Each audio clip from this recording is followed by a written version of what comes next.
Stems आ रही हैं, ethic के क्वेश्चन बहुत ज़्यादा आ रहे हैं, ऐसे ही कुछ चल रहा है ना अभी सीन? एथिक्स के क्वेश्चंस हमेशा ही ज़्यादा आते हैं और ओके। लॉन्ग स्टेम्स और वीक स्टेम्स हमेशा से ही आती हैं, बट अब जो एग्ज़ाम का पोर्शन है उसमें काफ़ी ज़्यादा पोर्शन जो है वो इस तरह का हुँ, आना हुँ, हुँ। शुरू हो गया है। अदरवाइज़ हमेशा से ही लॉन्ग स्टेम्स भी आती हैं, वीक स्टेम्स भी आती हैं, एथिक्स के क्वेश्चंस भी बहुत ज़्यादा आते हैं। ये एग्ज़ाम का पैटर्न ऐसे ही, बट अब ये है कि लंबे क्वेश्चंस या वीक क्वेश्चंस की रेशियो ज़्यादा हो गई है। तो टाइम मैनेजमेंट का इश्यू जो है वो स्टूडेंट्स को आता है। उस पे मैंने आपको बताया था कि आपने उस पे वर्क करना है अपने। हुँ, हुँ, हुँ, हुँ।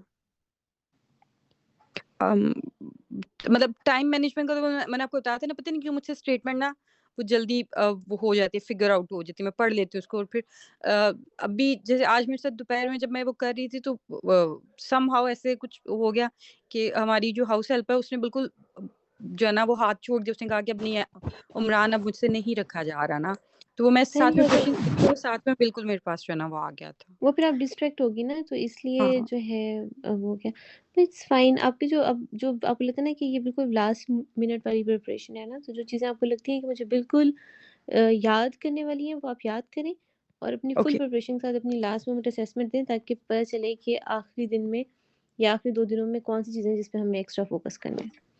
पर अब ओके। आपने एग्ज़ाम देना है, मतलब इसी उसके साथ आप ये करें कि now I have to give the exam on my. Okay, अभी आप मुझे मैंने आपसे ये कहना था कि मैं 20th को असेसमेंट रखूँ या मतलब क्या नहीं 19th को, 20th को तो 19th को? बिल्कुल आप, हाँ जी 19th चलें ठीक हो गया, ओके, थैंक यू।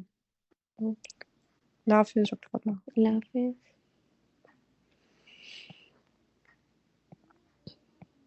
हेलो, अस्सलाम वालेकुम।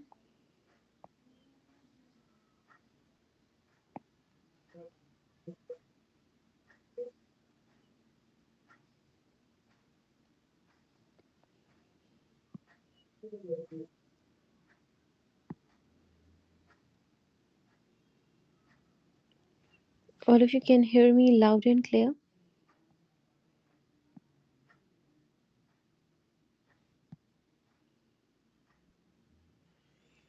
Yes, Dr. Manu, you can ask. असल में ना मैंने थोड़ा-सा चेंज किया है। आई वाज़ थिंकिंग कि मैं खुद ही जब कभी ज़रूरत हो तो रिकॉर्ड कर लिया करूँ। अब ये मुझे खुद ही समझ नहीं आ रही कि ये कैसे वर्क कर रहा है। आप में से कोई मुझे हेल्प आउट कर सकते हैं? जब आप लोग रिकॉर्डिंग करते हैं, जो आप लोग अपलोड करते हैं बाद में, तो वो ज़ूम की ऐप पे कर रहे होते हैं या गूगल पे उसको ओपन करके ज़ूम के लिंक को आप करते हैं? कोई मुझे अगर हेल्प आउट कर दे।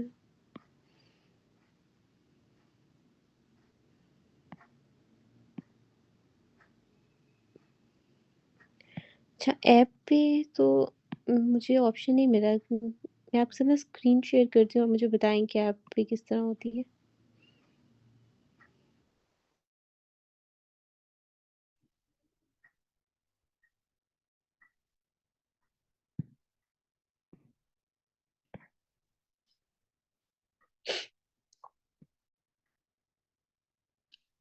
यहाँ से आप करते हैं ये रिकॉर्डिंग वाला ऑप्शन जो है?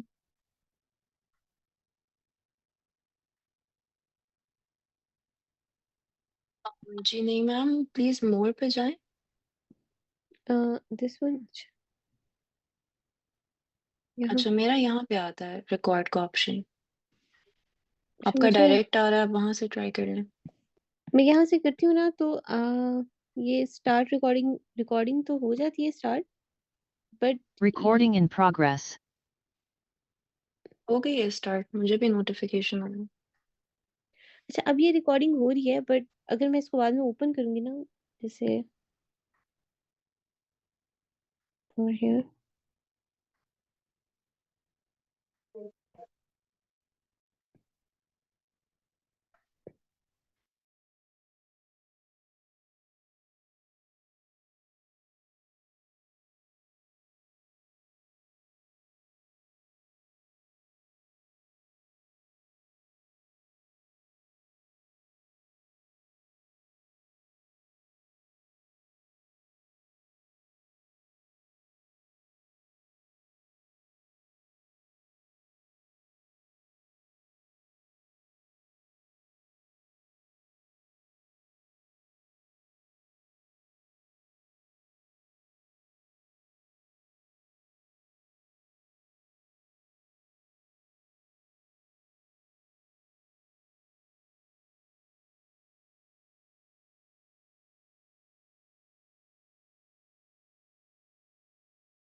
अच्छा, अब ये रिकॉर्डिंग तो हो गई है, बट प्रॉब्लम ये है कि जब मैं इसको बाद में देखती हूँ ना, तो ये सिर्फ ऑडियो रिकॉर्ड होती है, वीडियो नहीं रिकॉर्ड होती।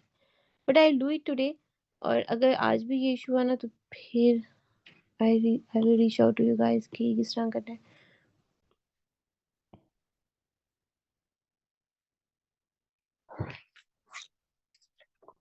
और ये रिकॉर्डिंग जो होती है ये फिर बाद में आपकी ऐप में जो जूम का वो है क्लाउड स्टोरेज पेज, उसमें होती है, या आपके टैब में या कंप्यूटर पे हो जाती है? मैम मेरे पास ऑप्शन आता है कि क्लाउड पे स्टोर करना है या कंप्यूटर पे करना है, तो मैं कंप्यूटर पे करती हूँ तो वो मेरे डॉक्यूमेंट्स के फोल्डर में आ जाता है। क्या ऑप्शन आपको और एंड पे फिर आएगा? नहीं, वो रिकॉर्ड जब मैं प्रेस करती हूँ रिकॉर्ड, तो उसके साथ ही आ जाता है कि कहाँ रिकॉर्ड करना है। अच्छा, अब ये मुझे मेरे पास ये ऑप्शन नहीं ना आता, जैसे अब पता नहीं क्या मैम इशू है। प्रॉब्ली बिकॉज आप आईपैड से भी कर रही हैं, मैं लैपटॉप से करती हूँ, शायद ये भी कोई डिफरेंस हो। Maybe. Thank you. अब मैं आज रिकॉर्डिंग कर तो रही हूँ, आई रियली होप कि रिकॉर्डिंग हो भी जाए सही।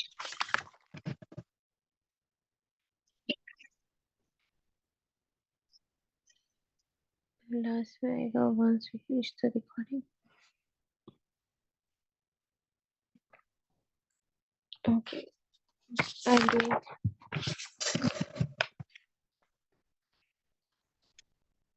अब हमने आज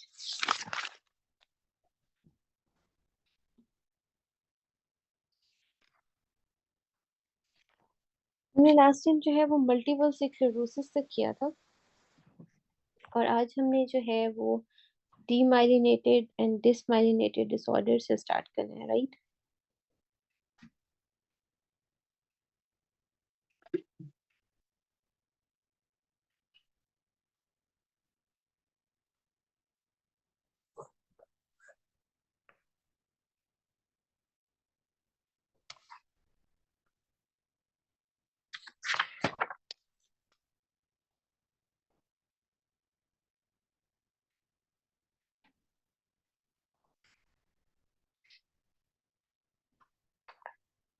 And then we'll do adult and childhood brain tumors and herniation syndromes.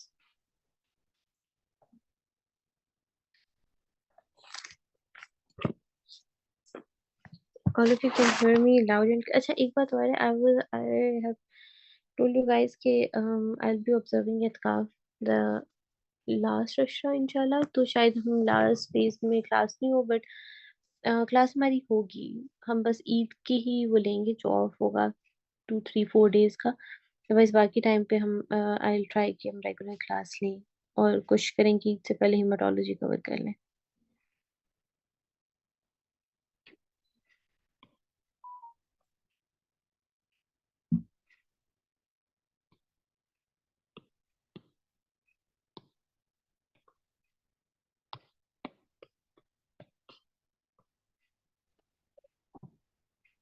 Okay, so today we're gonna start with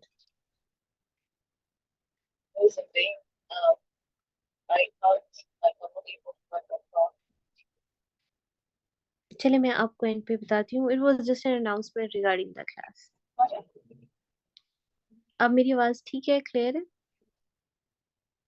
या अब पहले हमने ये डिसाइड, मैंने आपको इन्फॉर्म किया था ना, मे बी लास्ट सेशन में I wasn't able to take the class. हम सीएनएस पे इसको करेंगे वाइंड अप, और फिर ईद के बाद कंटिन्यू करेंगे। पर अब मैंने आपको बताया कि हम लास्ट सेशन में क्लास लेंगे। आई विल ट्राई कि हेमाटोलॉजी कवर करके उसके बाद जो ईद हॉलीडेज होंगी बस हम वही लेंगे।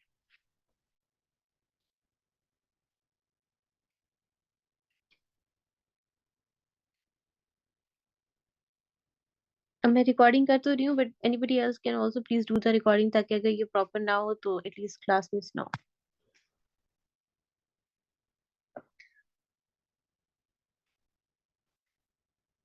Okay, so let's start with other demyelinating and dysmyelinating disorders. So first we have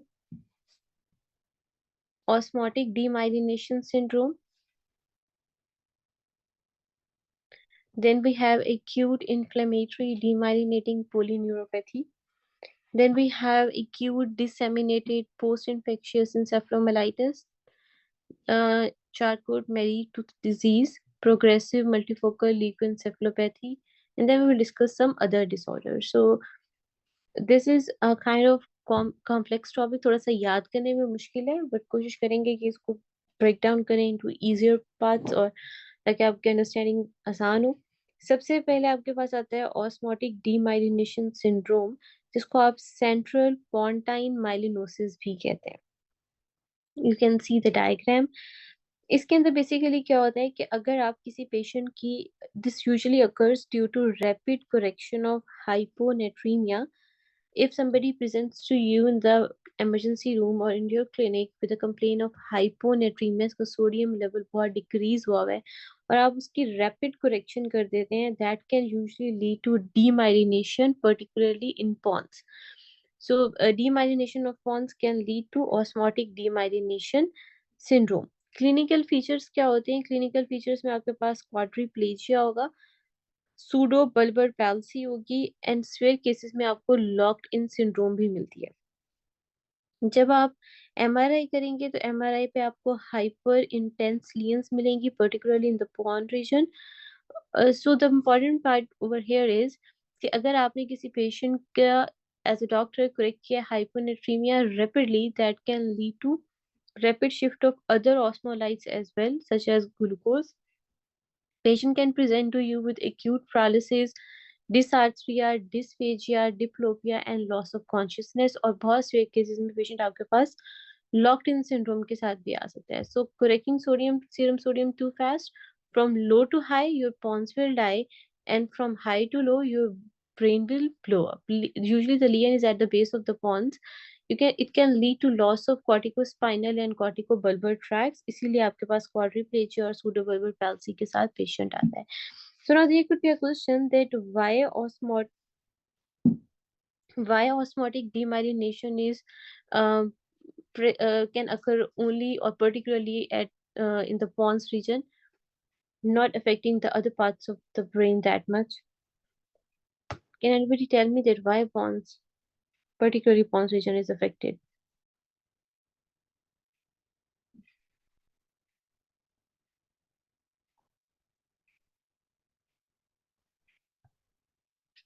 असल में ये क्लासिकली जो है आपके सेंट्रल पॉन्ट वाले रीजन को अफेक्ट करती है, इसलिए इसका नाम सेंट्रल पॉन्टाइन माइलिनोसिस है। इसके अलावा ये एक्स्ट्रा पॉन्टाइन रीजन्स को भी इन्वॉल्व कर रही होती है, जैसे कि बेसल गैंग्लिया भी इन्वॉल्व हो सकता है, थैलेमस भी इन्वॉल्व हो सकता है, सेरिबेलम भी इन्वॉल्व हो सकता है, समटाइम्स सब कॉर्टिकल व्हाइट मैटर भी इन्वॉल्व हो सकता है। तो ऐसा नहीं है कि बाकी एरियाज इन्वॉल्व होते हैं, बट ज्यादातर क्योंकि पॉन्स रीजन इन्वॉल्व होता है तो इसलिए हम ज्यादातर इसको उसी से लिंक कर रहे होते हैं। So pons is the most commonly affected region, but this is not the only region that could be affected by the osmotic demyelination syndrome. Clear?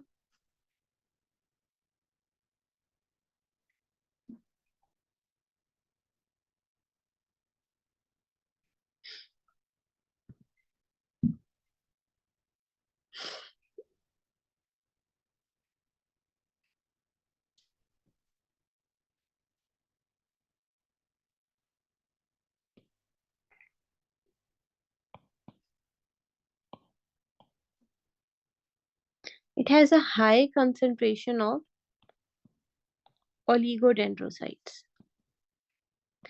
क्योंकि जो आपका पॉन्स वाला रीजन होता है उसमें oligodendrocytes की concentration physiologically because of its unique anatomical location और physiological properties, इसके पास बहुत high concentration होती है oligodendrocytes की।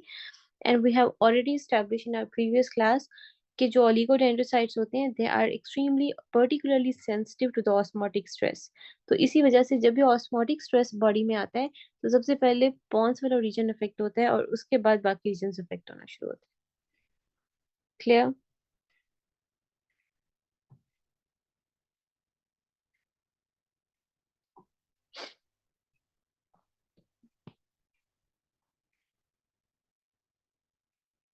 उसके बाद नेक्स्ट आपके पास आता है acute inflammatory demyelinating polyneuropathy. Acute inflammatory demyelinating polyneuropathy is the most common form of Guillain-Barré syndrome. So this is the most common subtype of Guillain-Barré syndrome. इसमें क्या होता है? Basically, there is going to be an autoimmune attack on the Schwann cells, leading to demyelination of your peripheral nerves. It usually occurs or often follows respiratory or GI infection. So this is the buzzword. Usually जब भी आपके पास exam में scenario आएगा उसमें कोई ना कोई पहले रेस्पिरेटरी इन्फेक्शन या जीआई इन्फेक्शन की हिस्ट्री दी होगी. इट कुड बी मोस्टली आपको कैम्पाइलोबैक्टर या साइटोमेगालोवायरस इन्फेक्शन की हिस्ट्री दी होगी और उसके बाद फिर बाकी सिम्टम्स आना स्टार्ट होंगे लाइक असेंडिंग पैरालिसिस और ascending muscle weakness. Areflexia is important and autonomic dysfunction जैसे कि cardiac irregularities, hypertension and hypotension could be seen. Sometimes sensory abnormalities भी आपको देखने को मिलती हैं. जब आप पेशेंट का CSF करवाएंगे तो CSF में you can see high protein with a normal cell count, normal WBCs. This is an important buzzword. इसको आप albunocytologic dissociation भी कहते हैं कि CSF में प्रोटीन ज्यादा है but normal cell count. Clear?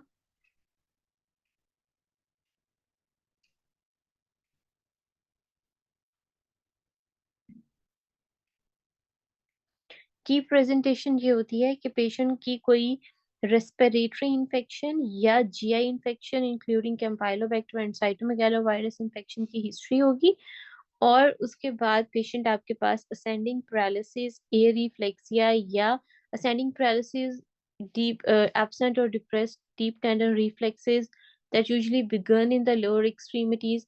इसके अलावा facial paralysis के साथ आ सकता है which could be usually bilateral. respiratory failure के साथ आ सकता है. autonomic dysregulation including cardiac irregularities, hypertension, hypotension या sensory abnormalities के साथ आ सकता है. बट इनिशियल कंप्लेन क्या होगी? कोई ना कोई रेस्पिरेटरी इन्फेक्शन जैसे अपर रेस्पिरेटरी ट्रैक इन्फेक्शन या फिर कोई ना कोई जीआई इन्फेक्शन इंक्लूडिंग कैम्पाइलोबैक्टर या साइटोमेगालोवायरस इन्फेक्शन की हिस्ट्री होगी. क्लियर? और इसका ट्रीटमेंट यूजुअली इन पेशेंट्स की बड़ी अच्छी functional they have good functional recovery.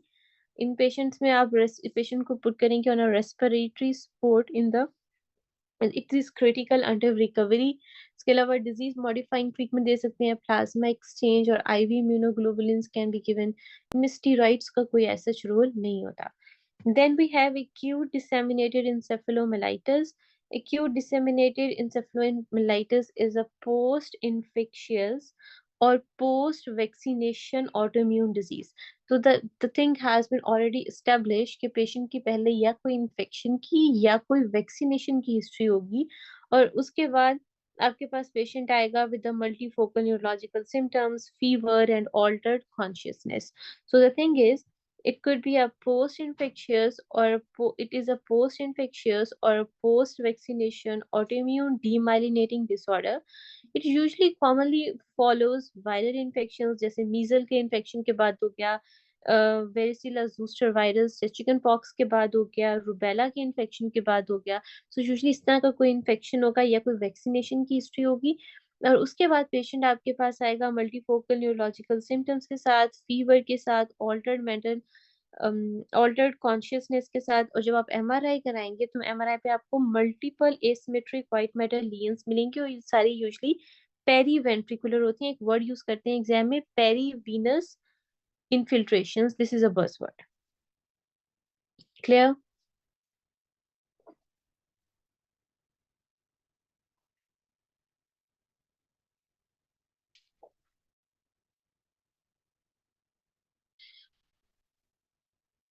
This is clear to all of you?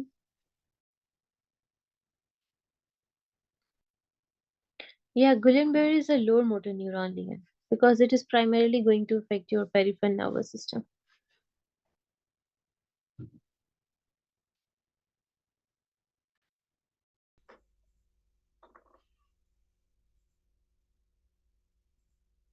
Perivenous infiltrations can be seen in case of acute disseminated or post-infectious encephalomyelitis.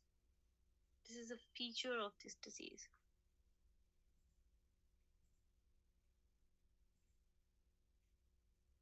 Or you can say this is a hallmark of this disease. और ये अक्सर exam में आपको hint देते भी हैं. अगर आप इसकी डिटेल में जाना चाहते हैं that why do perivenous infiltrations occur in this disease, तो अब बेसिकली हो क्या रहा है ना, ये ऑटोइम्यून अटैक है ना. तो ऑटोइम्यून अटैक है, the body immune system is going to attack the myelin and the autoimmune attack is going to mistakenly attack the myelin, leading to inflammation particularly around the small veins, इसलिए इसको पेरीवीनस inflammation कहते हैं। तो जब आप इसकी histology check करेंगे तो जो स्मॉल वेन्स होंगी या वेन्स के अराउंड आपको डीमाइलिनेशन या इन्फ्लेमेशन नजर आएगी, that's why they are using this word perivenous infiltration. एक इसमें ये होता है कि ये जो मैक्रोफेजेस हैं they are going to attack the myelin, causing the inflammation and damage particularly around the veins. Another important thing is कि इस डिजीज के अंदर एक्सॉन्स यूजुअली प्रिजर्व्ड होते हैं, इसलिए ये प्रीडोमिनेटली आपको व्हाइट मैटर में मिलेगी। और तो this is a very complicated detail, you don't need to get into the detail this much detail, बस आपको ये बताना चाहिए कि you can see inflammation or infiltration around the small veins, या एक वर्ड यूज करते हैं एग्जाम में as a buzzword which is perivenous infiltration. Clear?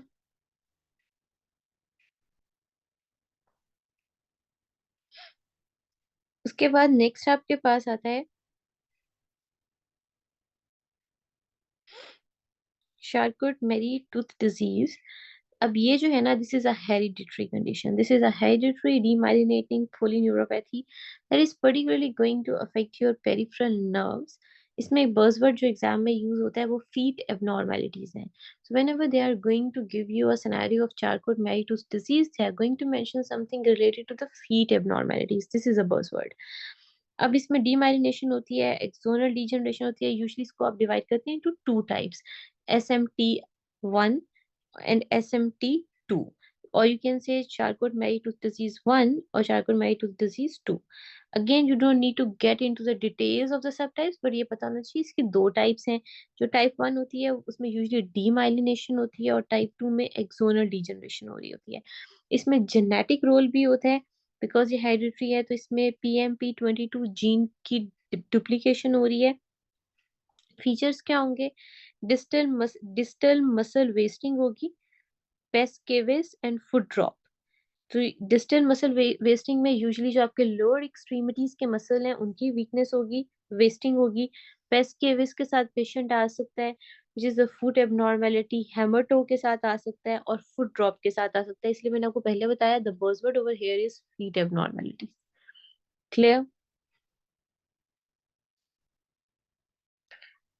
Next we have progressive multifocal leukoencephalopathy। Progressive multifocal leukoencephalopathy और PML, इसमें basically इसमें the buzzword over here is कि यहाँ पे JC वायरस का इन्फेक्शन होता है।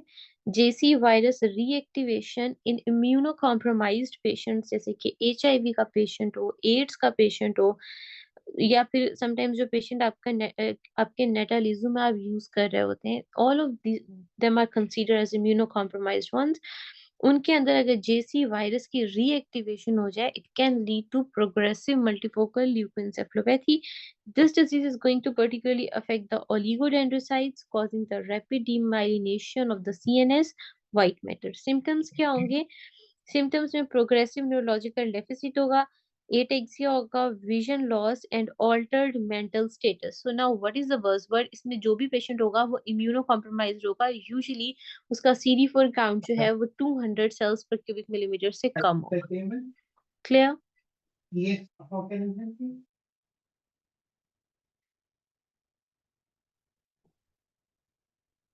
Okay. Hello. Maybe you talk to me or you talk to them. उसके बाद आप MRI कराएंगे तो MRI पे आपको मल्टीफोकल वाइट मेटल लीन्स मिलेंगी। इसके अलावा जब आप इसका CSF करवाएंगे तो CSF पे आपको JC वायरस DNA मिल सकता है वाया PCR। इंपॉर्टेंट थिंग जो यूजुअली मिस करते हैं स्टूडेंट्स वो ये कि उनको ये तो याद रहता है कि इम्यूनो कॉम्प्रोमाइज पेशेंट होगा, जैसे CD4 काउंट 200 से कम है, लुकीमिया लिम्फोमा का पेशेंट है, एड्स का पेशेंट है, HIV, ऑर्गन ट्रांसप्लांट, तो ये बज़वर्ड्स वो पिक कर लेते हैं। But another thing you need to remember कि ये प्रोग्रेस PML का पेशेंट जो है, अगर आपका पेशेंट नेटिलुजीमैब ले रहा हो या फिर रिटुक्सीमैब ले रहा हो तो उसमें भी रिस्क इसका ज्यादा हो जाता है। Clear? Then we have other demyelinating and dysmyelinating disorders।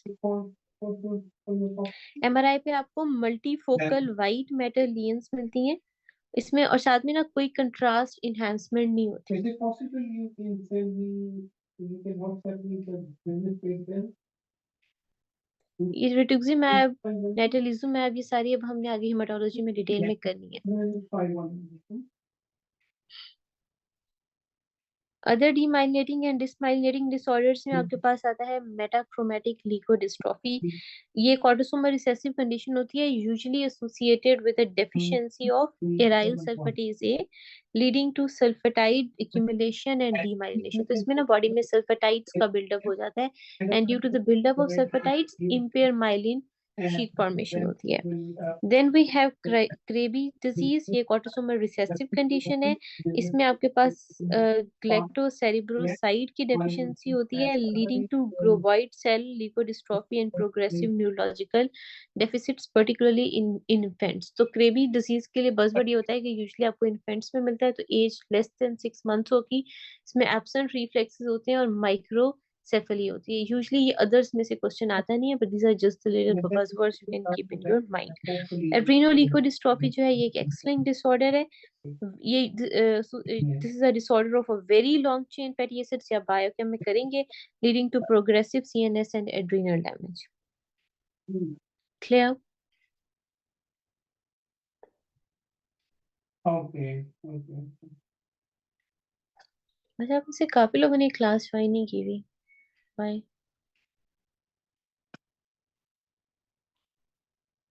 Okay, the first one.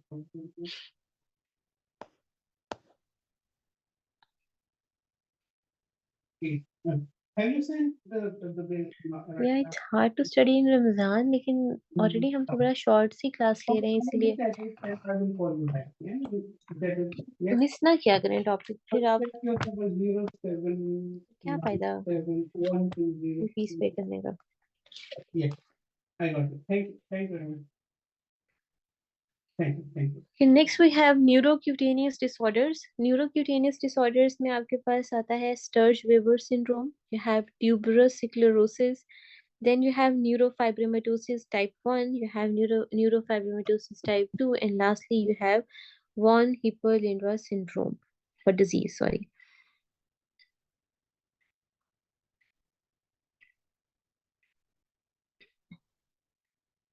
So again ये वो टॉपिक है जो थोड़ा सा, बल्कि ज्यादा ही मुश्किल सा टेबल है, बट ये एक हाई हील टेबल है। इसमें ट्यूबरस स्क्लेरोसिस पे एमसीक्यू आया हुआ है, न्यूरोफाइब्रोमाटोसिस 1 पे बहुत फ्रीक्वेंट एमसीक्यू आता है, लाइकवाइज वॉन हिपल भी इम्पोर्टेंट है, स्टर्ज वेवर भी इम्पोर्टेंट है। तो ये सारे ही इम्पोर्टेंट डिजीजेस हैं, बट ये थोड़ा सा मुश्किल टेबल है और ये एंड तक तंग करता है, पर्टिकुलरली इसकी जेनेटिक्स। तो हम कोशिश करेंगे अगेन इसको थोड़ा सा easy उसमें break down करें। So first of all we have Sturge-Weber syndrome. We will discuss the genetics and presentation of the disease. When it comes to the genetics में आपके पास this is a congenital non-hereditary anomaly of the neural crest derivatives. So the first thing first आपको पता चल गया कि ये एक non-inherited है, which means ये एक sporadic disease है। इसमें आपके पास the important thing that you need to remember, इसमें आपके पास somatic mosaicism होता है। There is going to be somatic mosaic mutation in GNAC gene. Usually जब इस पे MCQ आता है, they're gonna test you on GNAC gene. So you should have an idea.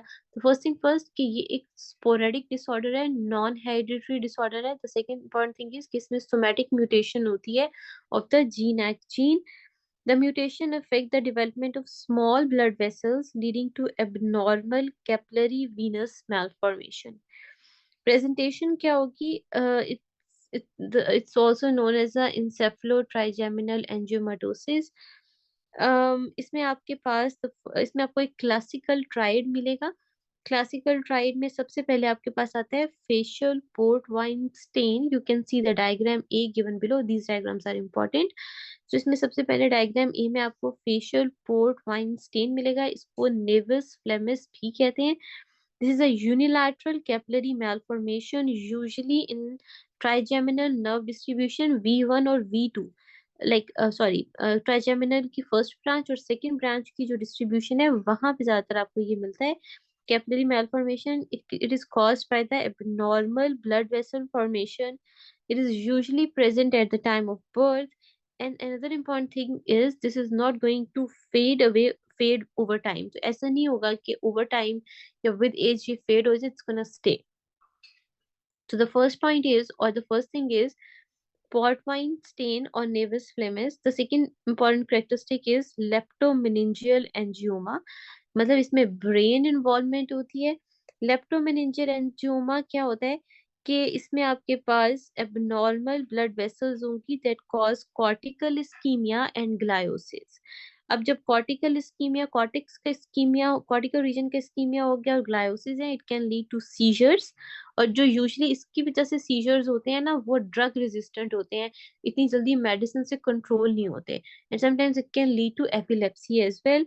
Another important thing is hemiparesis, which means जो contralateral body की side है, half side वो affect हो जाएगी, and intellectual disability can also be seen. The third important feature would be glaucoma and ocular abnormalities. Glaucoma में आपको early onset glaucoma मिलेगा due to increased episcleral venous pressure, और it can lead to enlarged eyeball if present in infancy. अगर बहुत early as में मिलके present कर रहा है तो फिर it can eventually lead to buphthalmos, या इसको आप enlarged eyeball भी कहते हैं. इसमें अर्ली ऑनसेट ग्लूकोमा होता है due to increased episcleral venous pressure. So I'm summarizing what are the important features of Sturge-Weber syndrome.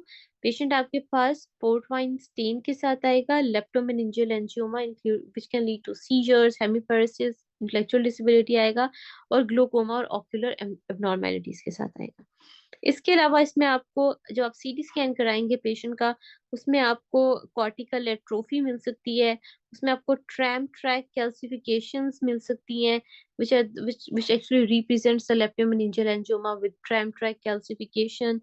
On CT, headache and stroke-like episodes can also be seen in these patients because of the vascular abnormalities, or in patients में a very rare feature, but sometimes these patients are also going to have growth hormone deficiency.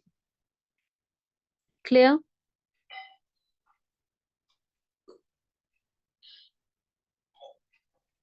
Next we have tuberous sclerosis. Again we'll discuss the genetics and presentation. Tuberous sclerosis जो है, इसमें आपके पास दो होती हैं, tuberous sclerosis type 1 and then we have type 2. अब इसमें जो this is an autosomal dominant but with a variable expression. इसमें दो जीन्स की इन्वॉल्वमेंट होती है, TSC1 and TSC2. TSC1 gene जो है ये यूजुअली क्रोमोसोम नंबर 9 पे होता है, और TSC2 जो है ये क्रोमोसोम नंबर 16 पे होता है.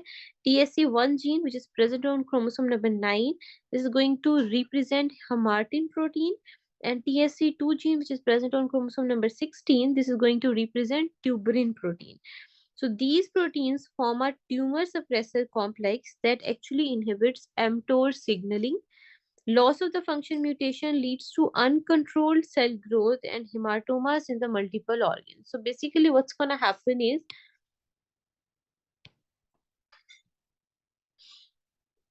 आपके पास दो जीन्स हैं. I'm not going to get into the detail क्योंकि ये बुक में मेंशन्ड है कि एक क्रोमोसोम नंबर 9 पे है, एक 2 पे है, एक हेमार्टिन को रिप्रेजेंट कर रहा है और दूसरा ट्यूबरिन को रिप्रेजेंट कर रहा है. तो हेमार्टिन प्रोटीन और ट्यूबरिन प्रोटीन जो है, इन दोनों का क्या रोल होता है? These proteins have a role in the formation of tumor suppressor complex, and this tumor suppressor complex is going to inhibit mTOR signaling. अब अगर इन जीन्स की म्यूटेशन हो गई तो ये नहीं बनेगी, ये नहीं बनेगी तो ट्यूमर सप्रेसर कॉम्प्लेक्स नहीं बनेगा, eventually leading to uncontrolled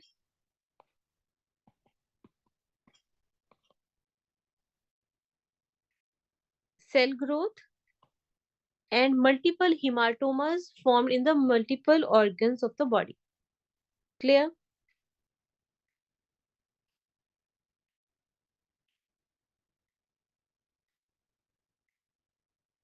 Hello.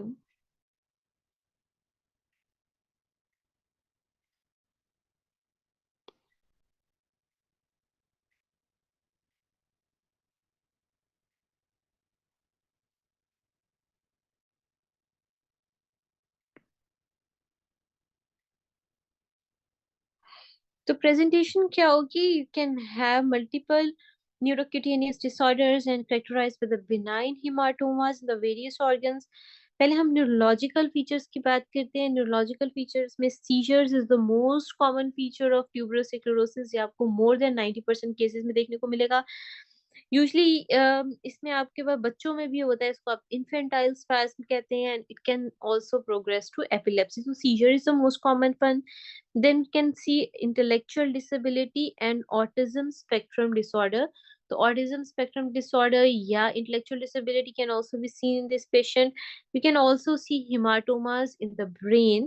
इसको आप cortical tubers भी कहते हैं। तो ये CNS के फीचर्स हैं। Skin manifestations जो है, these are going to be your major diagnostic clues in the exam.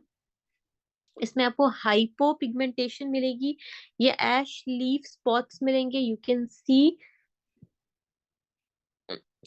diagram D given below. You can see ash leaf spot which could be best, this is one of the diagnostic clue. इसके अलावा facial angioma मिलेगा और red plaques on the face can be seen, and you can have Shangreen patch. Basically Shangreen patch क्या होता है? These are rough leathery skin on the lower back, particularly seen on the lower back. ये rough leathery skin होती है। इसके अलावा इसमें आपको periungual fibromas या sometimes fibromas can also be seen around the nails. Another important feature is इसमें kidneys भी involve होती हैं, तो इसमें आपको renal angiomyolipomas मिलते हैं। Sometimes in the exam they either they are going to give you this diagram, जो diagram E बनी हुई है, या वो आपको hint देते हैं कि जब आपने किडनी की बायोप्सी की, you find a mass or you have angiomyolipoma, इसमें आपको मसल ब्लड और फैट मिल रहा है। सो मसल ब्लड और फैट का ये जो कॉम्बिनेशन है the kidneys is hinting toward angiomyolipoma, और यूजुअली ये पेशेंट्स जो हैं ये ब्लीडिंग के साथ प्रेजेंट करते हैं आपके पास।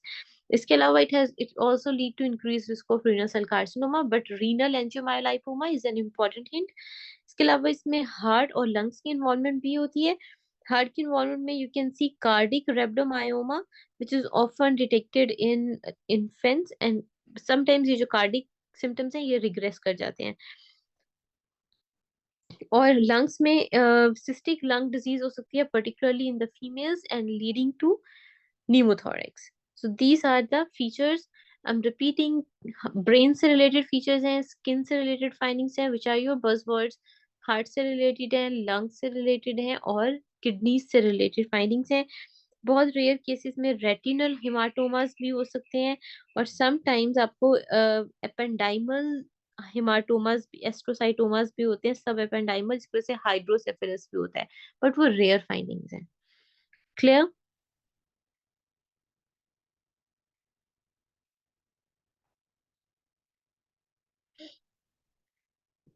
Next, we have neurofibromatosis type 1. Again, we'll discuss the genetics and presentation. Starting with the genetics of neurofibromatosis type 1. This is an autosomal, इसको आप वॉन रेक्लिन-गॉसन डिजीज भी कहते हैं। जेनेटिक्स की अगर हम बात करें, this is an autosomal dominant with 100% पेनिट्रेंस, के अगर म्यूटेशन हुई है, अगर ये जीन है, तो देयर इज 100% आपको डिजीज होगी। 100% penetrance but variable expressivity, but symptoms किसी को कौन से होंगे, किसी को कौन से होंगे, so expression of the disease could be different, but there is going 100% there is a chance कि डिजीज होगी। Neurofibromatosis type 1 gene mutation can occur on chromosome number 17, encodes neurofibromin, which is also a tumor suppressor gene, tumor suppressor that negatively regulates your RAS regulator. If there is a loss of function of this gene, it can eventually lead to uncontrolled cell growth, resulting in neurofibromas and other tumors in the body. Presentation कैसी होती है neurofibromatosis type 1 की? This is a multi-system disorder. It can affect your skin, it can affect the other organs and the brain or nervous system. पहले हम skin manifestations पे आते हैं. Again the diagnostic clue. इसमें आपको कैफे एलॉट स्पॉट्स मिलते हैं, very typical, very important. Cafe au lait spots होते क्या है? These are approximately 5 to 6 mm lesions. और अच्छा, अब ये आपने याद रखना है कि जो प्री प्यूबर्टल फीमेल्स होती हैं, प्री प्यूबर्टल में ये लियंस छोटी होती हैं, it could be around 5 mm और 6 mm। बट अगर यही पोस्ट प्यूबर्टल आपके पास इंडिविजुअल आ जाए, प्री प्यूबर्टल में छोटी लियंस है, अगर पोस्ट प्यूबर्टल इंडिविजुअल आ गया है फिर ये बड़ी लियंस होती हैं, it could be up to 15 mm।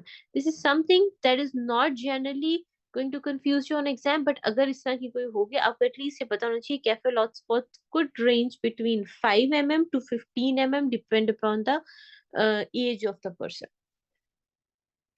ये होती क्या है, ये आपके पास हाइपर पिगमेंटेड मैक्यूल्स होते हैं ड्यू टू माइलिनोसाइट प्रोलिफरेशन। इसके अलावा इन पेशेंट्स में आपको न्यूरोफाइब्रोमास मिलते हैं, benign peripheral nerve sheath tumours, ये क्यूटेनियस होते हैं और प्लेक्सिफॉर्म भी हो सकते हैं। इसके अलावा प्लेक्सिफॉर्म न्यूरोफाइब्रोमास जो हैं, these are pathognomonic and patient is going to have the feeling of bag of worm on palpation. So और इसके अलावा पेशेंट को एक्सिलरी या इंग्वाइनल फ्रैक्लिंग मिलती है। ये जो एक्सिलरी फ्रैक्लिंग है ना, this is a buzzword. This statement is so frequently given as a hint on the exam कि पेशेंट आपके पास आया with the axillary freckling with the numerous mass on the limbs and trunk. अगर आपको ये एक लाइन मिल जाए ना एग्जाम में, दिस इज लाइक 100% हिंट कि न्यूरोफाइब्रोमाटोसिस टाइप 1 के बारे में बात हो रही है। So you can see axillary or inguinal freckling, which is highly suggestive of neurofibromatosis type 1. इसको आप Crow's sign भी कहते हैं। Talking about the neurological manifestations, इसमें पेशेंट आपके पास ऑप्टिक ग्लायोमा के साथ आता है, which are your slow growing glial tumors affecting the optic nerve। इसमें पेशेंट आपके पास vision loss and proptosis के साथ आता है। इसमें पेशेंट आपके पास dome shaped pigmented iris hematomas के साथ आता है, which could be best seen with the slit lamp examination। But an important thing is कि ये जो हेमाटोमास है, सॉरी, ये जो ग्लायोमास हैं, ये जो लियंस हैं, न्यूरोफाइब्रोमास हैं, ये विजन पे अफेक्ट नहीं करते। Eyesight is not going to be affected by these, but these lesions can be seen in the patient. Patient में आपको लर्निंग डिसेबिलिटी होती है, the most important one is attention deficit hyperactivity disorder, तो ADHD is common. इसमें इन patients में seizures are not that much common or important feature, although sometimes you can see the seizures, but seizures are not very particular। इसके अलावा bone और vascular लियन से manifestations की बात करें तो पेशेंट आपके पास स्फीनाइड डिस्प्लेजिया के साथ आता है। स्फीनाइड डिस्प्लेजिया या लॉन्ग बोन कॉर्टिकल थिनिंग के साथ आएगा। It can lead to bowing fractures या सूडो आर्थरोसिस के साथ। हाइपरटेंशन हो सकती है due to renal artery stenosis. Phaeochromocytoma can be present in these patients, but that is also a very rare finding। Clear?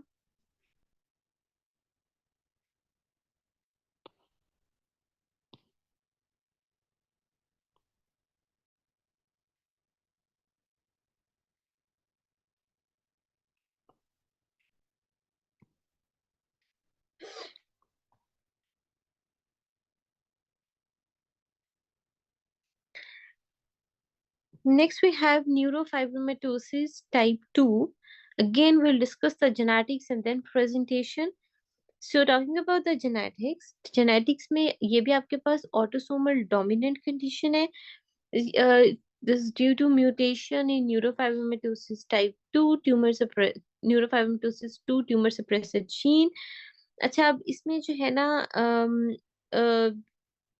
Mutation होगी ना NF2 gene which is present on chromosome number 22।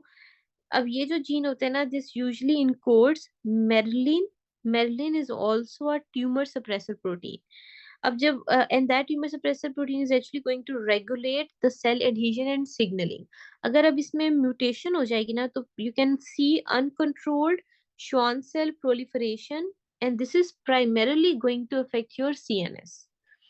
तो ये जो patient होगा, ये आपके पास इसका जो टिपिकल प्रेजेंटेशन होगी ना, वो बायलैटरल वेस्टिबुलर schwannomas होंगी, and along with this patient can also have other CNS tumors, but the hallmark of the disease is bilateral vestibular schwannomas। So this is going to develop particularly on cranial nerve 8 vestibulocochlear nerve at the cerebellopontine angle। Symptoms appear in teenage or young adults, usually by the age 30। तो ये young patient होगा mostly, Progressive sensory neural hearing loss could be the first symptom in most of the cases. Tinnitus और balance issue भी इनमें आपको देखने को मिलेगा. Vertigo and unsteady gait could also be the feature. So what are the hallmarks? So what are the primary features? Bilateral vestibular schwannoma और bilateral vestibular schwannoma का patient आपके पास कैसे आ रहा है? Because there is going to be a tumor on both cranial nerve 8 which are located at the cerebellopontine angle. Patient अब सबसे पहले तो ये teenager या young patient होगा, usually 30 से पहले पहले आएगा. Sensory neural progressive sensory neural hearing loss के साथ, टेनाइटिस के साथ और बैलेंस इशू के साथ. इसके अलावा इसमें आपको मेनिंजियोमास भी मिलते हैं. Multiple meningiomas usually along the dura can be scene.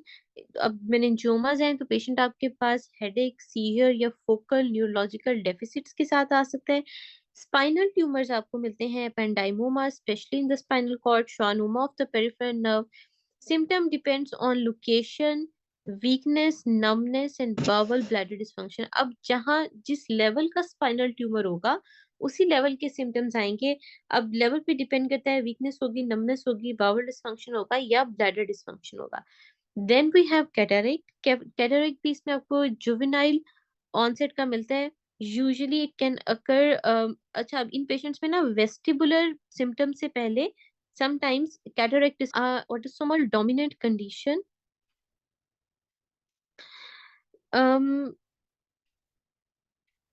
This is due to deletion of or mutation in VHL gene, which is present on chromosome number 3p. VHL is a tumor suppressor gene that actually regulates hypoxia inducible factor. अगर इसमें mutation हो जाएगी तो uncontrolled, अब क्योंकि ये control कर रहा था हाइपोक्सिया इंड्यूसेबल फैक्टर को, अब अगर इसमें म्यूटेशन हो जाएगी तो पेशेंट आपके पास आएगा अनकंट्रोल्ड एंजियोजेनेसिस के साथ, and that is going to promote your tumour growth. Presentation क्या होगी? VHL is a multi-system disorder and with a high risk of developing vascular tumors and malignancies. तो इसमें सबसे पहले CNS और रेटिनल ट्यूमर्स के बारे में बात करते हैं. इसमें आपको हेमेंजियोब्लास्टोमा मिलेगा which is the most common tumor can be seen. एक highly vascular tumor होता है in the cerebellum, spinal cord and brainstem. It can cause headache, ataxia and hydrocephalus. इसके अलावा retinal hemangioblastoma can lead to vision loss. So the primary feature or the most common hematoma, most common CNS and retinal tumor would be hemangioblastoma. ये highly vascular tumor है with a hyperchromatic nuclei. Location क्या हो सकती है? cerebellum हो सकता है, spinal cord हो सकता है, brainstem हो सकता है. Other than this can also occur in retina, और अगर ये retina में होगा it can lead to vision loss. उसके अलावा किडनी और एंडोक्राइन ट्यूमर्स में इसमें रीनल सेल कार्सिनोमा हो सकता है. उसकी एक सब टाइप होती है clear cell carcinoma which is typically associated with the VHL. जब हम किडनी का पोर्शन करेंगे ना तो वहां जब आपको रीनल सेल कार्सिनोमा पढ़ाऊंगी तो वहां मैं आपको ये MCQ मार्क करवाऊंगी कि इसकी एक सब टाइप है which is clear cell carcinoma and clear cell is associated with VHL.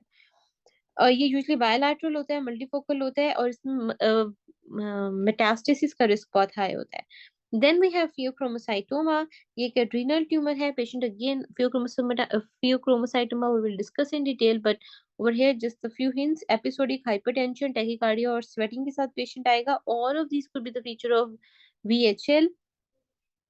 इसके अलावा patient sometimes can also have some other endocrine disorders like pancreatic neuroendocrine disorder जिसमें new insulinoma या gastrinomas के साथ पेशेंट आ सकता है, but those are the rare ones.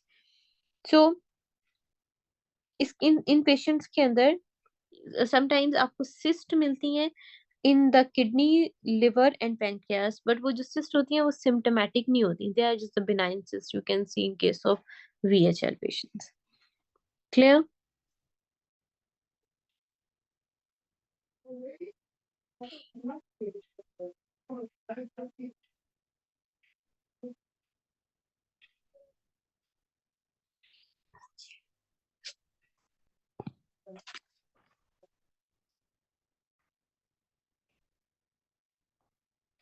Next we have adult primary brain tumors. So we'll discuss adult primary brain tumors in detail, including glioblastoma, oligodendroglioma, we have meningioma, hemangioblastoma, pituitary adenomas, and lastly we have schwannomas. We'll discuss their description and histology in detail.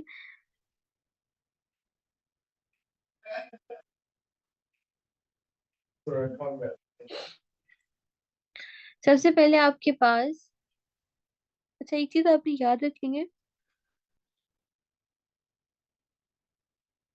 जो adult primary brain tumours होते हैं ना, they are often supratentorial with some exception कि अगर posterior fossa में होगा वो सुप्राटेंटोरियल नहीं होगा, या जो हेमेंजियोब्लास्टोमास होते हैं वो सुप्राटेंटोरियल नहीं होते, बाकी सारे सुप्राटेंटोरियल हैं। ये क्यों इम्पोर्टेंट है, क्योंकि आगे जो मैं आपको चाइल्डहुड ट्यूमर्स बताऊंगी वो आपको सुप्राटेंटोरियल नहीं होते।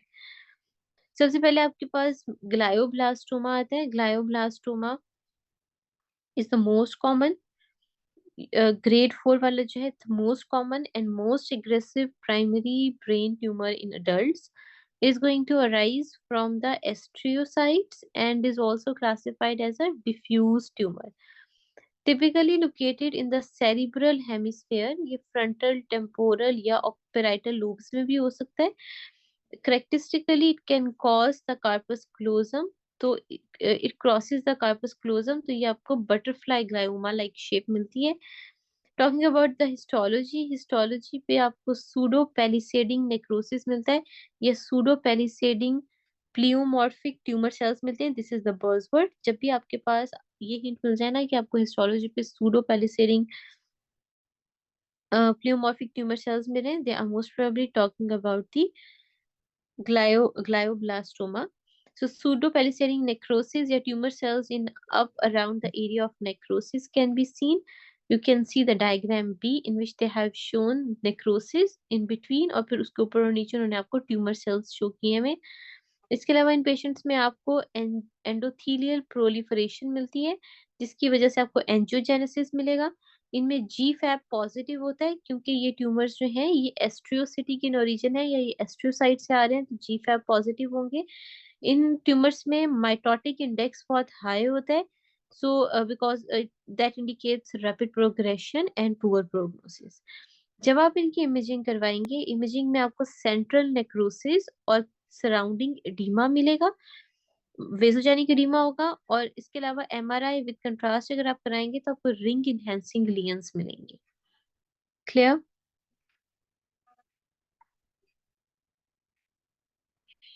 It is associated with endothelial growth factor receptor amplification as well. Treatment में क्योंकि पुअर प्रोग्नोसिस है, रैपिड प्रोग्रेशन है, you have to go for surgical resection. उसके साथ आप रेडिएशन और अल्काइलेटिंग एजेंट्स भी दे सकते हैं। Then we have oligodendroglioma. Oligodendroglioma का जो WHO ग्रेड है वो 2-3 होता है। ये स्लो ग्रोइंग ट्यूमर होता है ओलिगोडेंड्रोसाइट्स का। इट इज यूजुअली फाउंड और mostly found in the frontal lobe. Patient आपके पास मोस्टली प्रेजेंट करेगा with seizures due to cortical involvement. Histology पे आपको फ्राइड एग अपीयरेंस मिलेगी, round nuclear with a clear cytoplasm, chicken wire capillary pattern मिलता है, और इसमें आपको चिकन वायर कैपिलरी पैटर्न मिलेगा और फ्राइड एग सेल्स मिलेंगे। CT MRI पे आपको कैल्सिफिकेशंस मिलती हैं, which is a very important hint. Well circumscribed can enhance mildly with so basically calcification is the hint. इसका प्रोग्नोसिस अच्छा होता है as compare to the glioblastoma, और इसमें भी आप सर्जिकल रिसेक्शन, रेडियो और कीमोथेरेपी का ऑप्शन पेशेंट के लिए लेते हैं। Then we have meningioma. इसका जो WHO ग्रेड है वो 1 है। This is the most benign one, mostly benign. This is the most common benign tumor present in the adults. It arises from arachnoid cell, usually near the fox cerebri, convexity और skull base. तो ये arise, इसका जो origin है वो arachnoid cell से हो रहा होता है, which are usually located near the fox cerebri and convexities or cell base or skull base. More common in a woman due to estrogen receptor expression. This is something that you need to remember for your exam.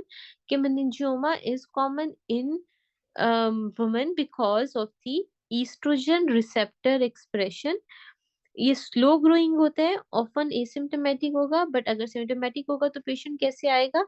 With seizures, headache और focal deficits. जब आप इसमें इसकी histology देखते हैं तो histology पे आपको वर्ल्ड स्पिंडल सेल पैटर्न मिलता है, स्मोमा बॉडीज मिलती हैं। जिस भी ट्यूमर की हिस्टोलॉजी पे स्मोमा बॉडीज मिल रही है ना, वो सारे ही पूरी बुक में जहां जहां आपको हिस्टोलॉजी पे स्मोमा बॉडी मिल रही है ना, वो इंपॉर्टेंट ट्यूमर है। So one of them is meningioma. इसमें इसके अलावा इसमें आपको टेल, अगर आपने इमेजिंग कराई है तो इसमें आपको टेल अटैचमेंट मिलती है, ड्यूरल अटैचमेंट मिलती है, टेल साइन मिलता है। इमेजिंग करवाएंगे तो dural based extra axial mass मिलेगा, इंटेंस होमोजेनस कंट्रास्ट इनहैंसमेंट मिलेगी। You don't need to remember the imaging, histology का आइडिया होना चाहिए। It has a very good prognosis, slow growing tumour है। सर्जिकल रिसेक्शन करते हैं, साथ में रेडियोथेरेपी करवा भी सकते हैं और नहीं भी करवा सकते। यूजुअली रेडियोथेरेपी तब करवाते हैं अगर ट्यूमर ऐसी जगह पे है जहाँ पे रिसेक्शन पॉसिबल नहीं है। एक और इम्पोर्टेंट हिंट जो एग्जाम के लिए आपने जहन में रखना है कि इसका रिस्क फैक्टर क्या है। एक तो हमने कहा ये वुमन में ज्यादा होता है क्योंकि ईस्ट्रोजन से इसका लिंक है। दूसरा, अगर किसी पेशेंट की बचपन में कोई चाइल्डहुड मिले, सॉरी, दूसरा दूसरा इसका इम्पोर्टेंट रिस्क फैक्टर होता है radiation exposure.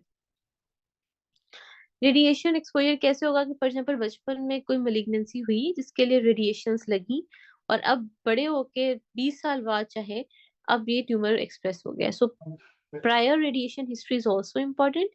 Another important thing that you need to remember is कि अगर ये parasagittal region पे बन गया है तो if it is present in the parasagittal region तो ये जो लेग वाला एरिया है ना उसको कंप्रेस करेगा, और पेशेंट की जो इनिशियल प्रेजेंटेशन होगी ना वो ऐसी होगी जैसे इंटीरियर सेरिब्रल आर्टरी का स्ट्रोक हो। क्योंकि अगर इंटीरियर सेरिब्रल आर्टरी का स्ट्रोक होता है तो लेग के सिम्टम्स आते हैं ना, तो अगर ये पैरासैजिटल वाले रीजन पे मेनिंजियोमा बन गया है तो क्योंकि ये लेग वाले एरिया को पर्टिकुलरली कंप्रेस कर रहा है तो इनिशियल प्रेजेंटेशन पेशेंट की ऐसे होगी जैसे इंटीरियर सेरिब्रल आर्टरी स्ट्रोक की प्रेजेंटेशन होती है। क्लियर?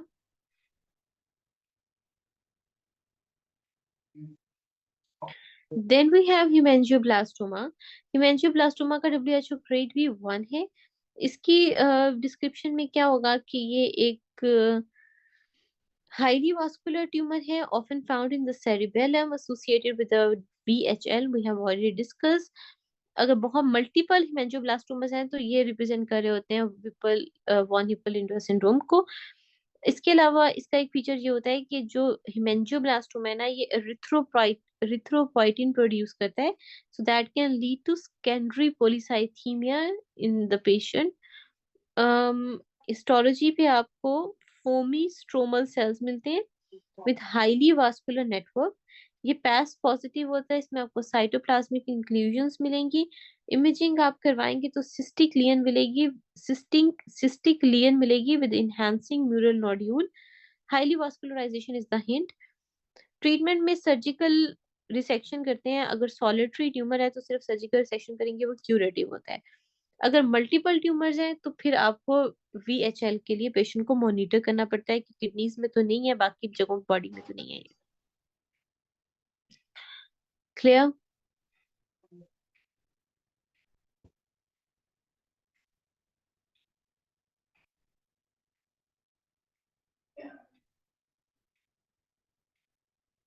डॉक्टर मानूर, आपको किस चीज की कंफ्यूजन है इसमें?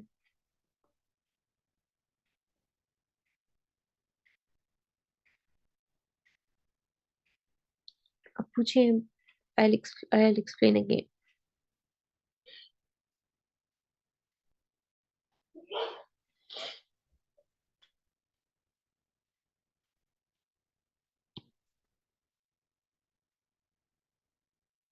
अच्छा, I'll explain it again.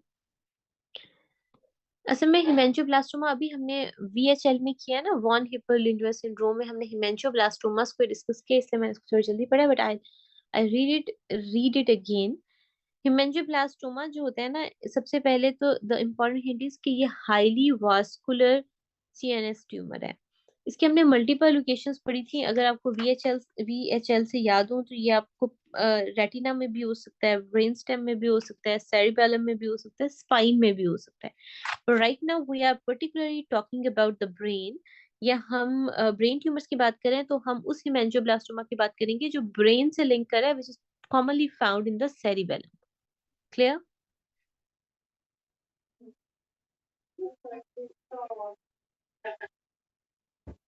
Getting my point?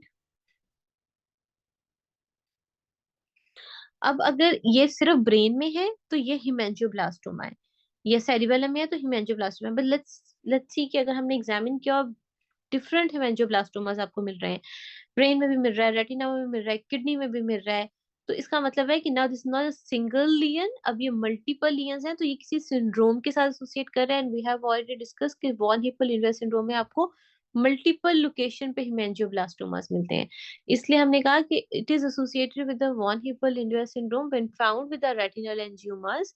Another important feature is क्योंकि अभी किडनी को इन्वॉल्व कर रहा है, इट हैज अ करेक्टरिस्टिक कि ये एरिथ्रोपोइटिन सिक्रीट करता है, और एरिथ्रोपोइटिन बॉडी में जब भी ज्यादा होगा it can lead to secondary polycythemia. इसका ओरिजिन ब्लड वेसल से होता है।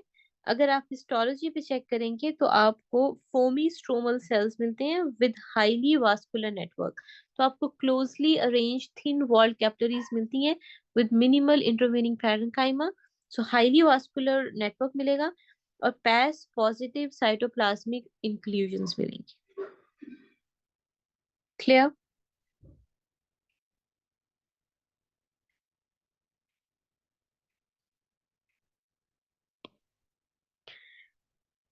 No, this is not related to hemangioblastoma, it is related to meningioma. ये मैं आपको एंड पे एक्सप्लेन करूंगी, वरना अभी अभी मैं बताऊंगी फिर आप कंफ्यूज हो जाएंगे आगे।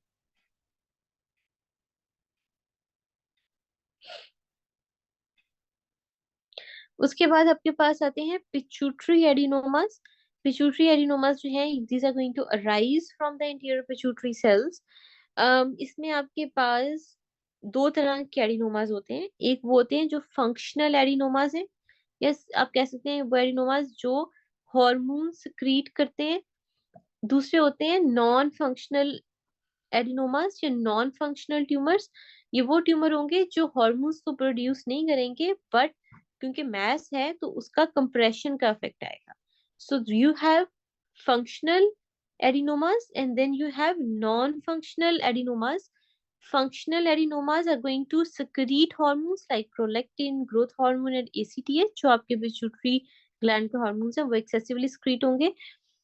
नॉन फंक्शनल एडिनोमास जो हैं ये इन हार्मोन सिक्रीट नहीं करते, ये सिर्फ मैस इफेक्ट प्रोड्यूस करते हैं, और पिट्यूटरी ग्लैंड के सबसे क्लोज जो है वो ऑप्टिक क्याज्म होता है, और जब वो कंप्रेस होगा patient can present to you with the bitemporal हेमिनोपिया।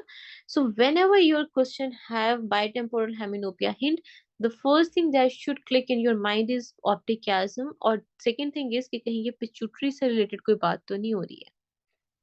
Clear?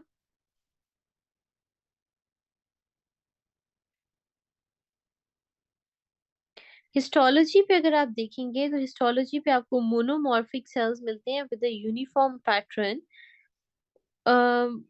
Non reticular network मिलेगा that helps to differentiate reticular non no reticular pattern can be seen which actually helps you to differentiate from normal pituitary and pituitary adenoma। अच्छा, अब इसमें क्या है कि अब जितने hormones interior pituitary से रिलीज हो रहे हैं, अगर पिट्यूटरी एडिनोमा फंक्शनल है तो सारे हार्मोन ज्यादा हो जाएंगे, जैसे प्रोलैक्टिनोमा। अगर प्रोलैक्टिन लेवल ज्यादा होगा तो प्रोलैक्टिनोमा। इसमें पेशेंट क्लासिकली आपके पास आएगा with galactorrhoea, amenorrhoea, decrease bone density due to suppression of oestrogen in females and decrease libido and infertility in males. तो प्रोलैक्टिनोमा का पेशेंट आपके पास इस तरह आएगा which is actually a prolactin secreting tumour, pituitary gland tumour. Treat आप prolactinoma वाले patient को कैसे करेंगे? By giving dopamine agonist. We will discuss it in detail जब हम एंडोक्राइनोलॉजी पोर्शन पढ़ेंगे, फिर हम हॉर्मोन्स का आपस में लिंक डिस्कस करेंगे, फिर आपको क्लियर होगा कि अच्छा प्रोलैक्टिनोमा के लिए आप डोपामिन एगोनिस्ट क्यों दे रहे हैं, बिकॉज डोपामिन जो होता है ना वो एंटागनिस्ट होता है या इनहिबिटरी होता है फॉर प्रोलैक्टिन। तो अगर प्रोलैक्टिनोमा है विच मीन्स कि प्रोलैक्टिन का लेवल बॉडी में बहुत हाई है, we are gonna give dopamine agonist ताकि प्रोलैक्टिन को काउंटर किया जा सके। इसमें ब्रोमोक्रिप्टिन और कैबरगोलिन आता है, और अगर मेडिसिन से पेशेंट ट्रीट नहीं हो रहा then you can go for transsphenoidal resection of prolactinoma.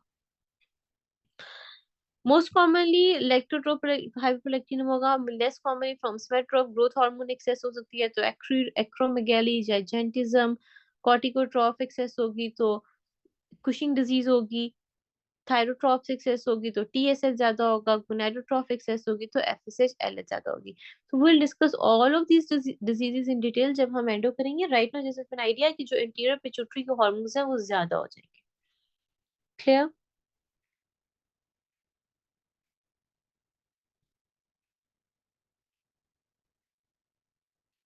उसके बाद लास्टली वी हैव schwannoma. इसका भी जो WHO ग्रेड है ना वो 1 होता है, विच मीन्स ये बिनाइन है. This is a tumour of Schwann cells, most commonly affect cranium nerve 8 या वेस्टिबुलर schwannoma आप इसको कहते हैं. अगर तो क्रेनियन नर्व 8 को ये इन्वॉल्व कर रहा है फिर आप इसको वेस्टिबुलर schwannoma कहेंगे, और ये ज्यादातर क्रेनियन नर्व 8 को इन्वॉल्व कर रहा होता है. पेशेंट आपके पास आता है with hearing loss, tinnitus and imbalance. Bilateral schwannoma अगर है, दोनों नर्व्स अगर इन्वॉल्व हो गई है वेस्टिबुलर नर्व्स, तो फिर पेशेंट को कौन सी सिंड्रोम हो सकती है? We have just discussed a disease जिसमें bilateral schwannoma या bilateral vestibular nerve involved होती है.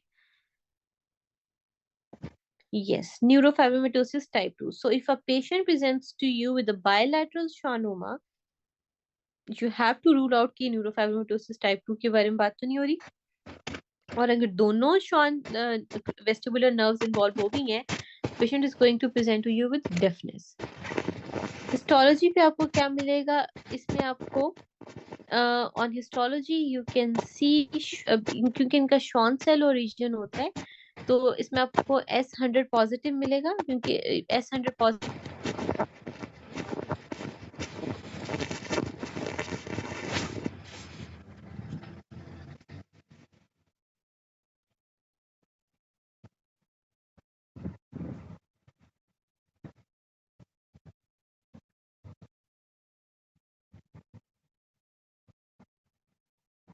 पिंक मैक्सॉइड एरियाज, कहीं dark pink cellular areas. Clear?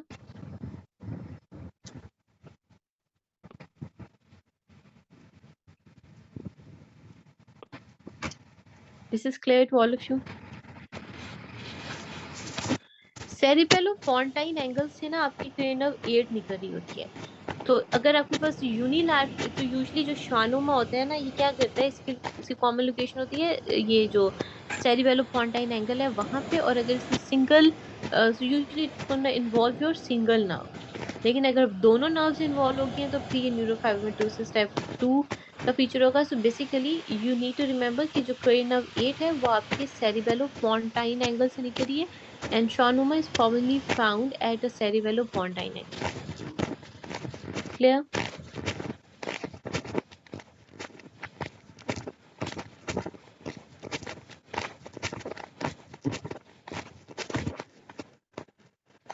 Cerebellopontine angle. If there is a tumor at a cerebellopontine angle, which nerve can be compressed? So the question actually is going to be कि अगर सेरिबेलोपोंटाइन angle के करीब tumour है तो कौन सी nerve involve होगी. So you should have an idea कि cranium nerve 8 involve होगी, और अगर क्रेनियन नर्व 8 इन्वॉल्व होगी तो पेशेंट आपके पास कैसे आएगा?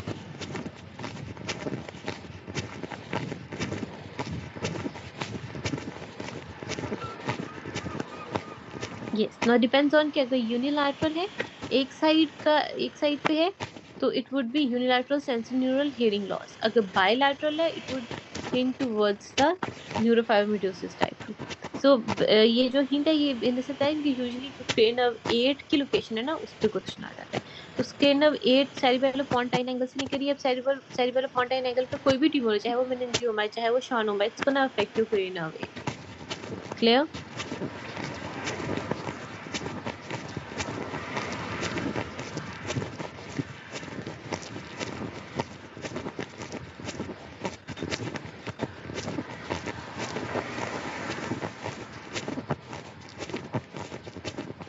अच्छा, अब इसके अलावा मुझे आप ये बताएं कि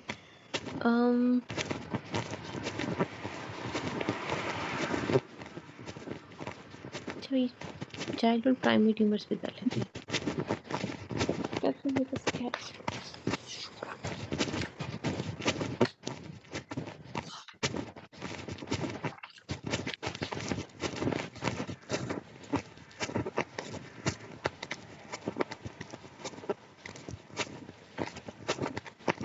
So let's discuss childhood primary brain tumors. These are intratentorial in origin. We have pilocytic astrocytoma, medulloblastoma, ependymoma, craniopharyngioma, and pineloma. We'll discuss their description and histology. Again, the diagrams are important. सबसे पहले हम start करेंगे पाइलोसिटिक एस्ट्रियोमा के साथ. अब अच्छा, ये तो आपको बताना चाहिए कि ये इंफ्राटेंटोरियल इन ओरिजिन है, विच मीन्स ये पोस्टीरियर फोसा में ज़्यादातर होते हैं. पोस्टीरियर फोसा में तो ज़्यादातर जो है ये आपके ब्रेन स्टेम या सेरिबेलम को इन्वॉल्व करें, विद फ्यू एक्सेप्शंस, जैसे जो क्रेनियोफ्रिंजियोमा या पाइनेलोमा है ये सुप्राटेंटोरियल होते हैं. अच्छा, अब पाइलोसिटिक एस्ट्रियोमा सबसे पहले इसका WHO ग्रेड 1 है, विच मीन्स ये बिनाइन ट्यूमर होगा. This is the most common benign paediatric tumour या चाइल्डहुड ट्यूमर. Description क्या है? Most common primary brain tumor in children arises from astrocytes and is typically found in the cerebellum. Slow growing, often presents with ataxia, nystagmus, increased intracranial pressure symptoms. अब क्योंकि ये cerebellum में है तो ये कैसे symptoms देगा? जैसे कि ataxia के साथ पेशेंट आएगा, nystagmus के साथ पेशेंट आएगा, increased intracranial pressure के symptoms के साथ पेशेंट आ सकता है. जब आप इसकी हिस्टोलॉजी करा के देखेंगे, सबसे पहले तो इसमें आपको GFAP पॉजिटिव मिलेगा क्योंकि ग्लायर ओरिजिन का पेशेंट है, ग्लायर ओरिजिन का ट्यूमर है. रोजेंथल सेल्स मिलेंगे which are your rosenthal fibers मिलेंगे which are your eosinophilic corkscrew shaped inclusions present in the astrocytes. इसमें आपको बाइफेजिक पैटर्न मिलता है which means कि कॉम्पैक्ट और लूज एरियाज दोनों मिल रहे हो. तो इसमें आपको सिस्टिक सॉलिड फॉर्म्स दोनों मिल रही हैं, कॉर्क्सक्रू फाइबर्स मिल रहे हैं, रोजेंथल फाइबर्स मिल रहे हैं. अच्छा, अब मैं ये चीज़ आपने हमेशा याद रखनी है कि एग्जाम में ना instead of using the fancy words जैसे Rosenthal fibres, they are most commonly going to give you the explanations. जैसे कि आपको ये कह सकते हैं कि हिस्टोलॉजी पे आपको eosinophilic cells मिल रहे हैं with the corkscrew fibers. तो आपको पता होना चाहिए they are talking about rosenthal fibers which are the feature of pilocytic astrocytoma. Clear?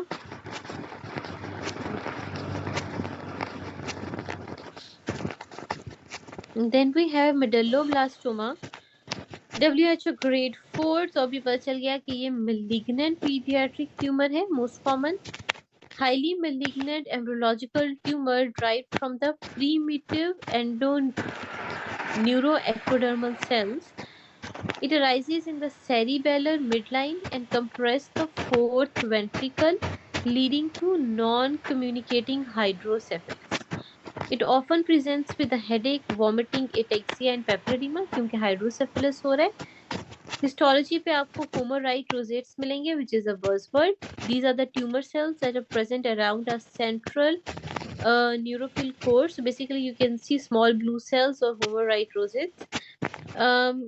You can see small blue round cells with a high mitotic activity. जब आप imaging कराएंगे तो उसमें आपको मिड लाइन सेरिबेलर मास मिलेगा which is often compressing the fourth ventricle. Another important thing that you need to remember over here is इसमें आपको drop metastasis मिलते हैं which means कि इसके कुछ मेट्स जो है ना वो CSF के थ्रू स्प्रेड कर जाते हैं टू द स्पाइनल कॉर्ड, और स्पाइनल कॉर्ड के भी पर्टिकुलर ये जो कॉर्डा इक्वेना वाला रीजन है ना वहाँ पे चले जाते हैं लीडिंग टू कॉर्डा इक्वेना सिंड्रोम. अब ब्रेन से मेट्स क्योंकि स्पाइनल कॉर्ड या कॉर्डा इक्वेना सिंड्रोम में आ गए तो आप कहते हैं drop metastasis. Clear?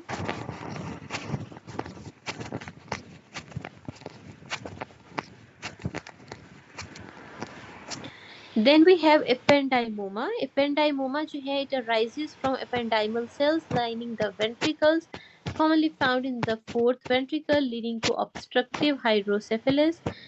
Patient again is going to present to you with the headache, nausea, and signs of increased intracranial pressure. Histology पे आपको perivascular pseudo-rosettes मिलेंगे. So how you are going to differentiate कि medulloblastoma है या ependymoma है, क्योंकि दोनों में fourth ventricle primarily involve हो रहा है. तो medulloblastoma में आपको rosettes मिल रहे थे और ependymoma में आपको pseudo-rosettes मिल रहे हैं.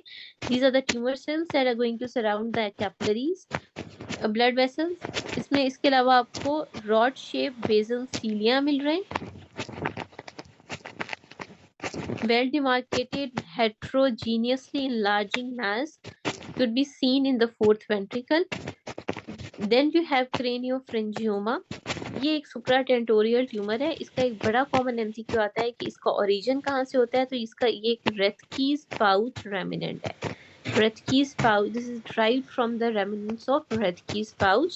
Craniopharyngioma. The important thing is ये supratentorial है. The other important thing is it is derived from the remnant of Rethke's pouch.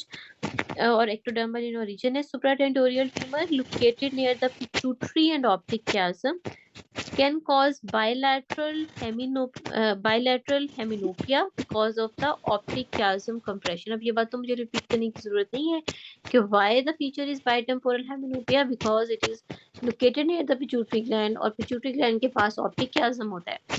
तो obviously इसका compressive symptom आ सकता है bitemporal heminopia. It is important as well. इसके अलावा क्योंकि अब ये पिट्यूटरी ग्लैंड के पास है तो इसमें एंडोक्राइन डिसफंक्शंस भी हो सकते हैं like growth hormone, diabetes insipidus and hypopituitarism can be seen, hormonal imbalance, behavioral changes, bitemporal heminopia. These are the important features. Calcification इसमें बहुत common होती है. इसके अलावा इसमें आपको cholesterol crystals can be found within the tumor.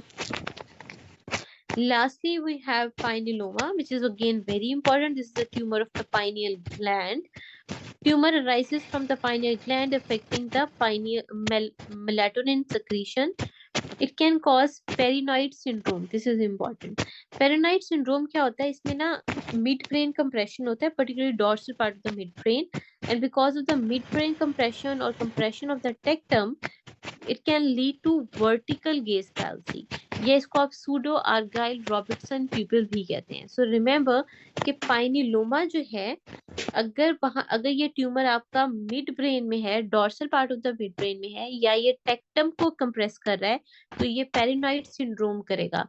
पेरिनॉइड syndrome क्या होती है कि compression of the mid brain because of the pineal tumour और पाइनिलोमा leading to vertical gaze palsy. Clear? Clear?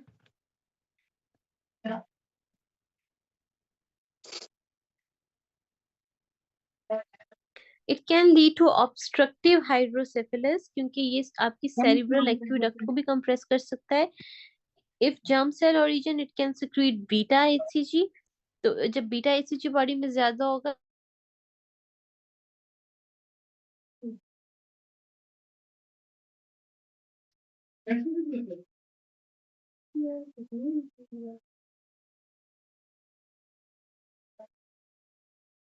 को कंप्रेस कर रहा है या मिड ब्रेन को कंप्रेस कर रहा है, तो पेरिनॉइड सिंड्रोम करेगा. इस पेशेंट वर्टिकल गेज पैल्सी या और सूडो ऑर्गाइल रॉबर्टसन प्यूपिल के साथ आएगा. अगर ये सेरेब्रल एक्वेडक्ट को कंप्रेस कर रहा है तो पेशेंट ऑब्स्ट्रक्टिव हाइड्रोसेफेलस के साथ आएगा. अगर ये because is a germ cell in origin या ये सिमिलर होता है to the germ cell tumours, तो ये बीटा एचसीजी बहुत सिक्रीट करेगा leading to precocious puberty in male. Clear?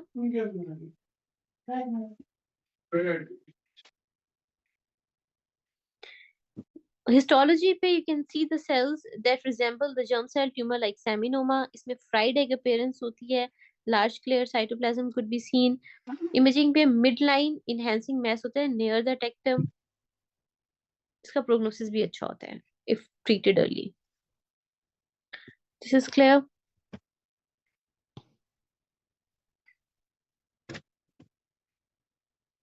अस्सलामुअलैकुम. अब सारे Okay, खाली so वैसे तो मेरा यही था कि ईद से पहले हम एक और टॉपिक मोटा कवर करें, बट रियलिस्टिकली मुझे लगता है कि ईद से पहले we will be able to cover the remaining portion of CNS क्योंकि हमारी स्पीड आजकल बहुत स्लो है. बट एज लॉन्ग एज आप डेली का डेली याद कर रहे हैं और इफेक्टिवली पढ़ रहे हैं तो वो काफी है, बिकॉज आखिरी अशरे में वैसे भी थोड़ी एनर्जी डाउन हो जाती है, फिर आगे ईद की भी 2-3 छुट्टियां आ जाएंगी. ठीक है.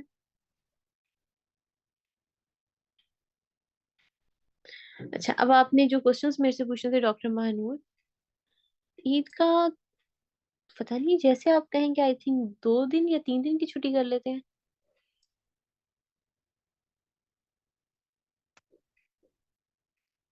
3 दिन की कर लेते हैं. असल में टाइम जोन भी सबके डिफरेंट है ना, किसी की एक दिन पहले होगी, किसी की एक दिन बाद में होगी, तो उस टाइम देख लेंगे. अच्छा, सीजर्स वाला पेज मैंने खोल लिया।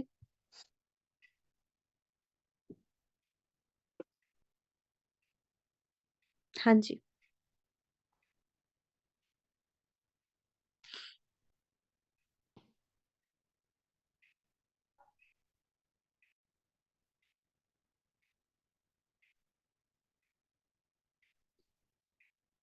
हाँ जी।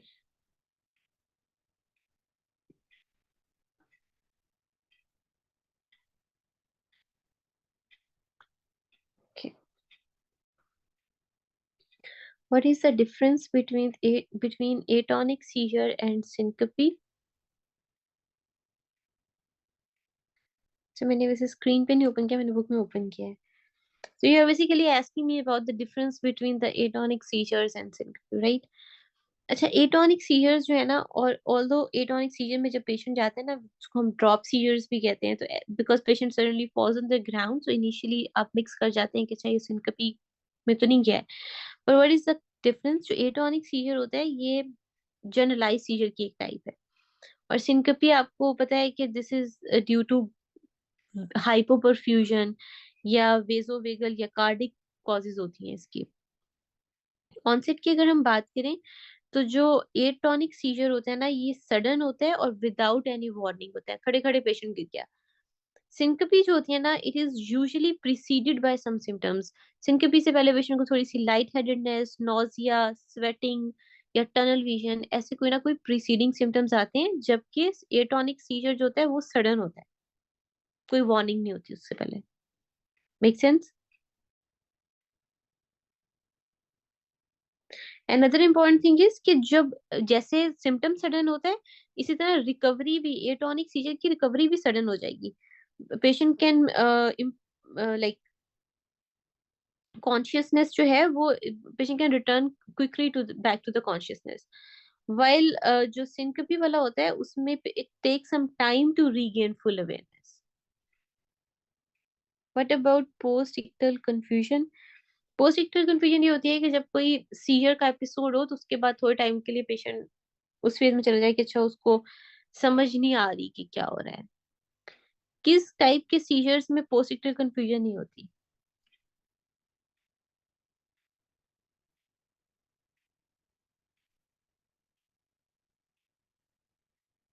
गुड. एब्सेंट सीजर्स में नहीं होती.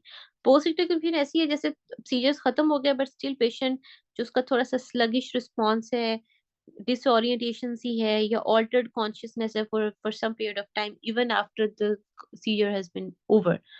और एब्सेंट सीजर में आपको पोस्ट इक्टल कंफ्यूजन नहीं मिलती. एब्सेंट सीजर में पेशेंट ब्रीफली सीजर की एपिसोड हुई, जोन आउट हुआ और फिर फौरन से ठीक हो गया, और उसको पता भी नहीं होता कि पहले क्या हुआ. Now clear? What is the difference between Lewy body dementia and Parkinson disease itself? Lewy body dementia and Parkinson disease.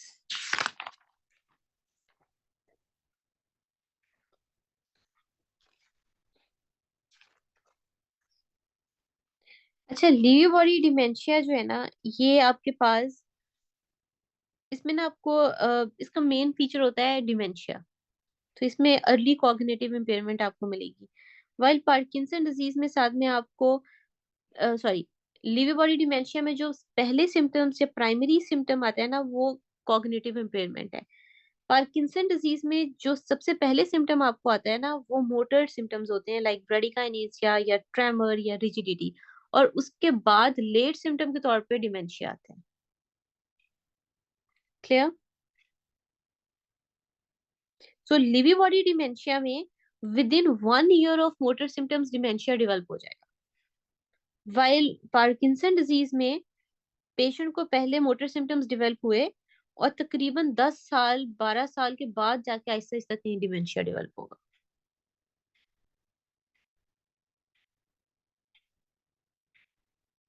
Any other question? No problem.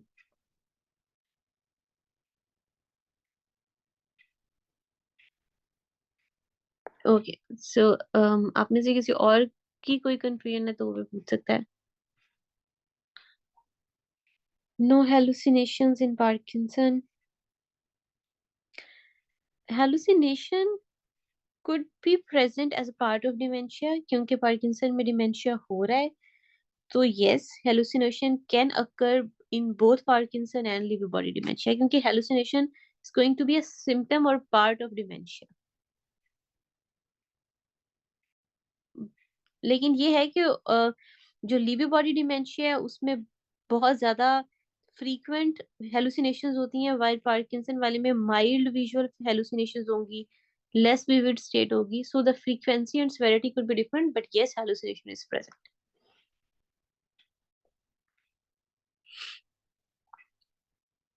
Any other question?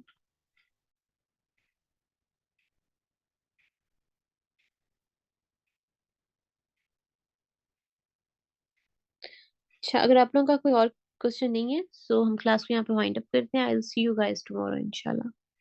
Thank you and अल्लाह हाफिज.